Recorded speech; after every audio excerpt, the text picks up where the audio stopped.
Christ Dieu nous a aimés, jusqu'à nous donner son Fils, ni la mort ni le péché, le sauver nous a arrachés. Chers amis, je vous exprime ma profonde gratitude pour cette invitation à animer avec vous cette petite communication à l'occasion du premier anniversaire du rappel à Dieu de Monseigneur Marcel Honorat Léon Agboton. Je vous propose comme titre de cette communication « Éduquer aujourd'hui en 5 axes ». Monseigneur Marcel Honorat Léon Agboton a passé près de 30 ans dans la formation dans nos différents séminaires. Déjà en 1966, il était professeur au séminaire Saint-Jean d'Arc de Ouidah. Et en 1970, il sera aussi professeur à Saint-Charles Luangado, Wando, Porte-Nouveau, dont il deviendra recteur de 1971 à 1975, avant d'être nommé recteur du petit séminaire Saint-Joseph du Lac à Djatopa de 1975 à 1979, et plus tard recteur du séminaire moyen Notre-Dame de Fatima de 1979 à 1992. Il a été un grand formateur de grand mérite qui conduisait beaucoup de jeunes vers l'autel du Seigneur. Il a aimé ce ministère et grâce à son charisme, beaucoup ont eu la joie d'avancer vers le sacerdoce. Dans les années 90, quand nous on était au petit séminaire Saint-Joseph du Lac à Djatopa et qu'il y passait, il nous laissait souvent ces phrases rester gravées en nos mémoires. Adjeko d'Adjis, tout ce qui mérite d'être fait, mérite d'être bien fait. Cette œuvre d'éducation, il a déployé non seulement dans les séminaires, mais il a poursuivi pendant une année avec la charge d'enseignement comme curé de la paroisse Notre-Dame du Sacré-Cœur à Malanville de 1993 à 1994, puis à travers la charge d'évêque du diocèse de Kandy de 1995 à 2000, de Porte-Nouveau de 2000 à 2005, et puis à Cotonou de 2005 à 2010. Nous retenons là qu'à chacun des sièges, il a fait 5 ans.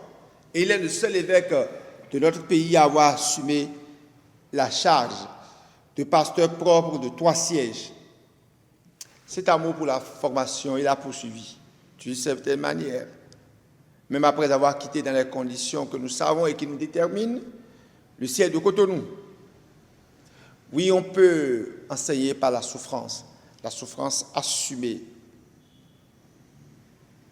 Et le 14 septembre 2023, jour où il s'en est allé à la rencontre de son Seigneur, sous le signe de la fête de la Croix glorieuse, qui est aussi le jour d'érection de 2 diocèses qu'il a servi, le diocèse de Porte-Nouveau et le diocèse de Cotonou. Et donc ce 14 septembre 2023, n'aurait-il pas quelque chose à nous dire du mystère de sa vie? Sur ce jour, n'est-il pas un signe, un symbole, une parabole? Oui, le parcours de la vie de Monseigneur Marcel Agboton, quand je centre cette vie sous l'axe de l'éducation, nous donne un sens de l'éducation. L'éducation comme exode et comme Pâques, c'est-à-dire le passage d'un lieu à un autre, le passage d'un état à un état meilleur. L'éducation comme une épiphanie, c'est-à-dire une œuvre de transformation intérieure. L'éducation comme Pentecôte, ouverte à l'horizon du monde. L'éducation est fondamentale pour un peuple, pour une nation, pour une église, car elle participe à la transformation de la société à travers la conversion et la purification des mentalités nécessaires pour tout développement. Et à l'œuvre du développement, vous participez, chers enseignants. Vous prenez une part précieuse à cette œuvre d'éducation. C'est un sacerdoce que vous exercez. Et vous savez, l'éducation ne dresse pas l'homme, l'éducation s'adresse à l'homme. C'est une parole d'amour, c'est une œuvre spirituelle. Et aujourd'hui, il y a de très graves enjeux pour l'éducation. Au regard de la vie de Monseigneur Marcel Agoton, au regard aussi des défis et des enjeux de notre culture, de notre pays. Je voudrais partager avec vous 5 axes en me basant, comme je vous l'ai dit, sur la vie et le ministère de Monseigneur Marcel Agoton. Oui, chers amis, combien j'aurais aimé être avec vous pour cet exercice. Car il y a 2 ans, je m'appliquais à ce même exercice avec vous à Parakou pour les 20 ans du Père Georges Rouyemin, qui a été le prédécesseur du Père Marcel Agoton comme recteur au séminaire de Parakou. Disposition de la Providence. Engageons-nous donc à découvrir un peu les axes que je vous propose pour cette communication. Le premier axe, c'est l'éducation à une mémoire transfigurée, à une mémoire purifiée. Mémoire et histoire entretiennent un rapport d'engendrement mutuel. Mais la mémoire semble un peu déborder le cadre de l'histoire dont elle dégage les leçons.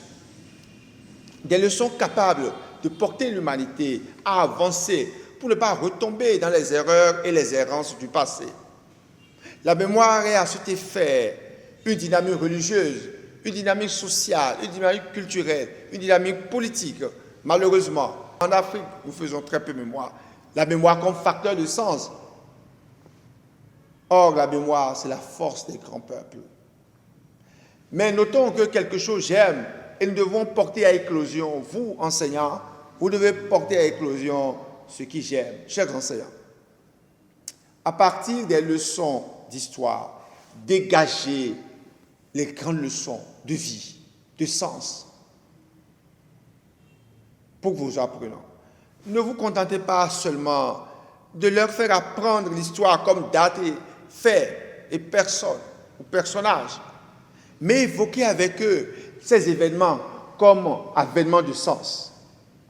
Et vous avez de qui ou de quoi tenir une telle œuvre de la Fondation Vie pour tous et du Père Théodore Soumet, son promoteur, qui pose des actes de mémoire, qui accomplit des œuvres de mémoire. Combien de centres ne portent pas le nom de figures qui ont compté dans nos vies, comme les pères Georges Rouyemin, les pères Damien Ngoy. Et il y a même des personnes qui vivent encore et dont il a donné le nom à des centres comme le centre, le père Léonard Goragui. Et la particularité de cette école qui porte le nom de Monseigneur Marcel Agoton, c'est que cette œuvre a été accomplie même de son vivant. Il nous faut aussi savoir honorer de leur vivant celles et ceux qui ont marqué nos vies. Nous devons célébrer les héros de notre vie, les héros de nos peuples, de leur vivant. Deuxième axe, l'éducation à l'amitié sociale. Nous vivons, et ce n'est pas à moi de vous l'apprendre, dans un monde de tension, dans un monde de violence, dans une société de violence à géométrie variable. Et cette tension et violence existent un peu partout, tapis sous la cendre, à travers les rapports entre nos peuples et nos ethnies. La violence naît dans le cœur de l'homme. Et cet homme est un être de relation. Ce qui favorise la montée des tensions, la montée des violences, c'est que les rapports interpersonnels sont de plus en plus marqués par des intérêts particuliers que par l'amitié. Enseignants, vous avez à parler au cœur de vos apprenants. Faites-vous amis d'eux. Et ainsi, ils apprendront par vous et grâce à vous la grâce de l'amitié. Monseigneur Marcel était si proche et si ami de ces séminaristes et prêtres. Aujourd'hui, il nous faut faire l'éloge de l'amitié, comme je l'ai fait dans un article paru dans les arts du colloque sur le père Jacob Ménéo à Gossou, et où je montrais l'importance de l'amitié qu'il a eue avec Monseigneur Isidore de Souza, l'importance de cette amitié pour la vie, pour le ministère. Il est important d'apprendre aux jeunes aujourd'hui, plus que jamais, à partager les joies et les peines, les souffrances de leurs amis, à savoir deviner et à répondre à leurs besoins. Vous voyez, La Fontaine parlait de deux amis, la fable des deux amis, ou ce chant de Céline Dion, si c'était un ami. Comment ne pas rendre hommage à l'effort de connaissance personnelle que Monseigneur Agboton avait des prêtres de son diocèse, avec qui il entretenait un rapport personnel. En déplacement dans le diocèse ou en dehors du diocèse, il savait toujours s'arrêter, juste pour saluer un prêtre, saluer l'équipe sacerdotale. Cette délicatesse pastorale et ce tact humain qui les exerçait par le don des langues le distinguaient. Avons-nous pu les lui rendre? Au moment où il en avait besoin, avons-nous eu à son égard cette délicatesse et ce tact humain? J'ai évoqué le concept d'amitié sociale employé par le pape François dans son encyclique Fratelli Tutti. L'amitié sociale consiste à s'unir malgré les différences sociales, culturelles ou religieuses pour agir en vue du bien commun. La différence ou les différences qui nous caractérisent sont des richesses, sont des opportunités. Comme le disait Antoine de Saint-Exupéry, celui qui diffère de moi, loin de me léser, m'enrichit. Les différences ne peuvent pas devenir des différents. Non. Vous voyez alors combien notre pays et notre Église ont besoin de l'amitié sociale. L'Odyssée de Monseigneur Marcel Agboton indique, s'il en a encore besoin, la carence et l'urgence de l'amitié vraie et sincère entre nous. Les soubresauts sociopolitiques et les tensions qui les déterminent soulignent aussi la carence et l'urgence de l'amitié sociale. Il en va du développement de notre peuple et de la crédibilité de notre Église. Troisième axe, éducation à l'excellence. J'ai souligné plus haut cette phrase que nous laissait Monseigneur Marcel Agboton. Tout ce qui mérite d'être fait, mérite d'être bien fait. Le paresseux est un tricheur et bien pire, un potentiel criminel. L'éducation à l'excellence requiert des enseignants excellents qui forment leurs apprenants aux défis et aux enjeux qu'exige notre époque. Être éducateur est une œuvre d'engendrement. C'est comme une mère qui prépare son fils ou sa fille pour les temps où elle ne sera pas là. C'est comme Moïse indiquant la terre promise, si loin, si proche, et qui ne foulera pas de son pied. Il faut pour cela, pour ce faire, de la fermeté et de la douceur. Suaviter et fortiter. J'aime bien le témoignage de Jean Guiton, que j'ai cité dans cet ouvrage, J'avance comme un âne. Jean Guiton, dans Ce que je crois, écrivait: ce sont les maîtres les plus sévères qui, dans les temps des études, nous aident le plus.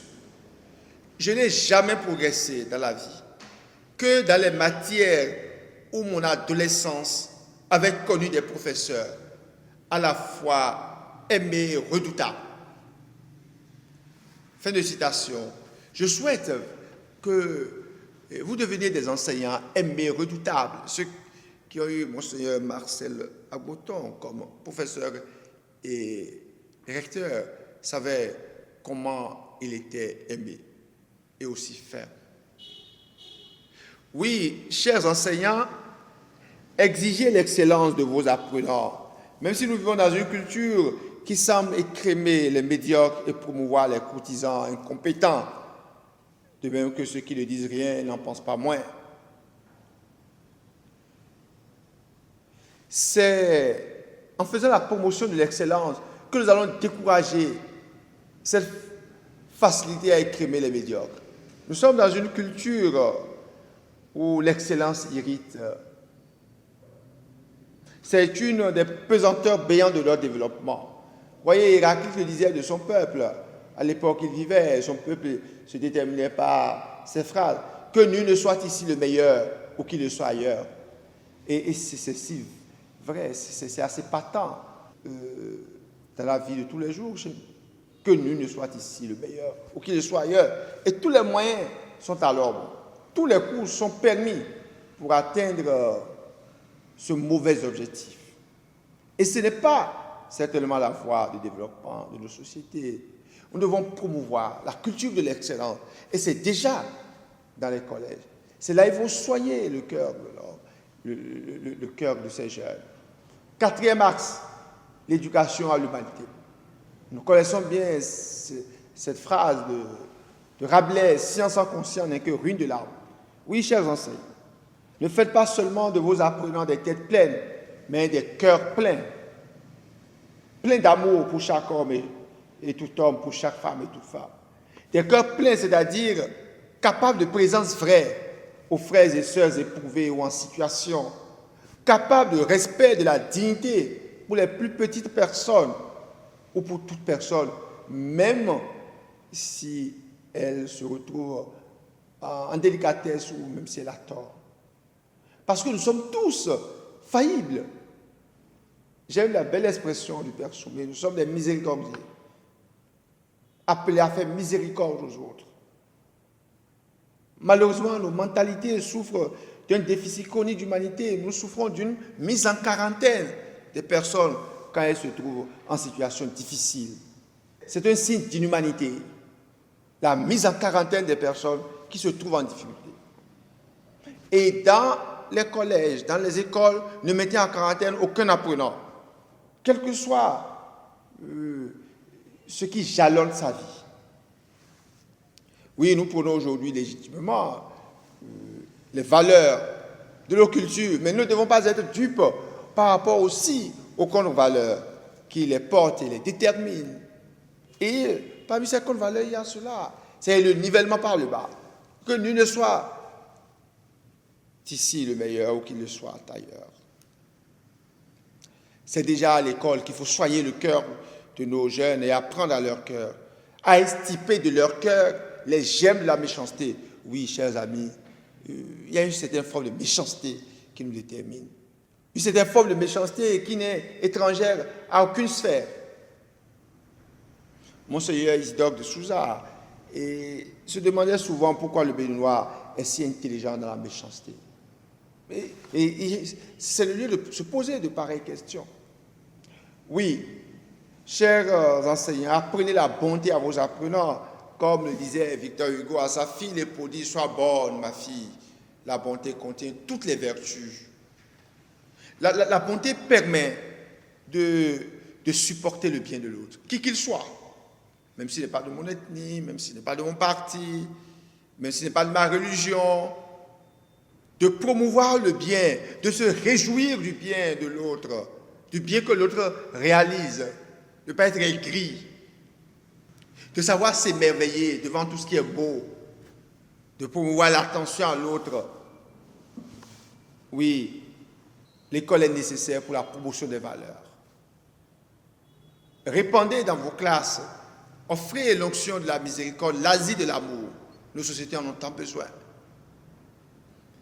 5e axe, c'est l'éducation à la compassion sincère et à la force d'âme dans l'épreuve. Au 4e axe, j'ai parlé d'un principe d'humanité au regard du déficit chronique d'humanité qui nous détermine. Le principe d'humanité nous porte à la compassion et à la responsabilité vis-à-vis d'autrui. Qu'as-tu fait de ton frère, qu'as-tu fait de ta sœur? Où est ton frère, où est ta sœur? Aucune famille ne peut croître dans l'indifférence ou dans la haine.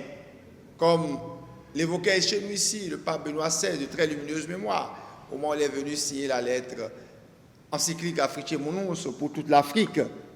Je cite, la haine est un échec, l'indifférence une impasse et le dialogue une ouverture.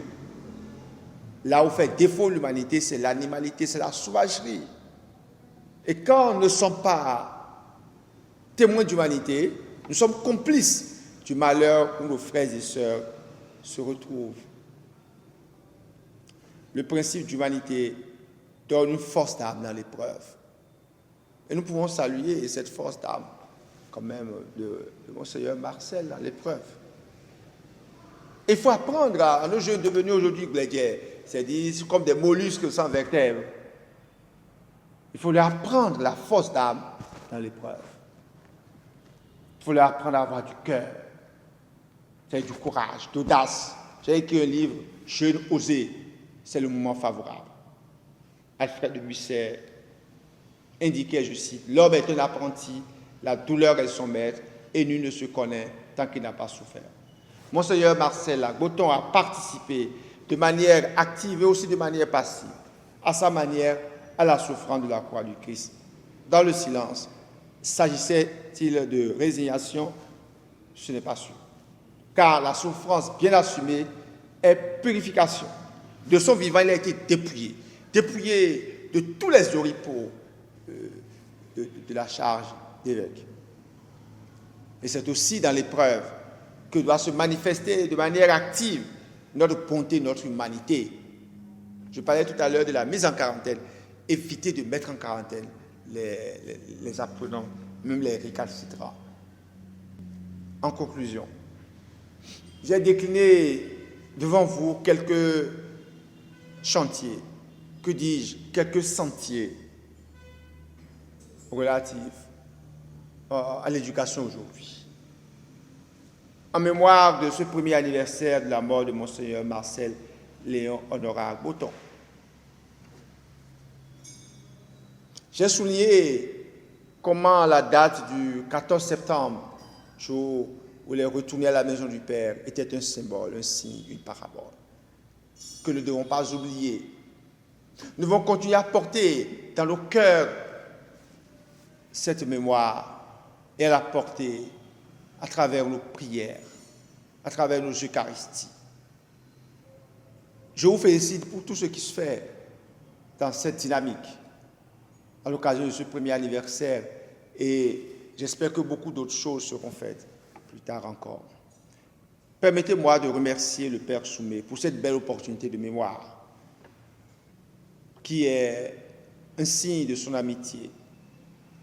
Cette œuvre de mémoire, ce collège qui porte le nom de Monseigneur Marcel, et il a donné ce nom à ce collège déjà du vivant de Monseigneur Agboton.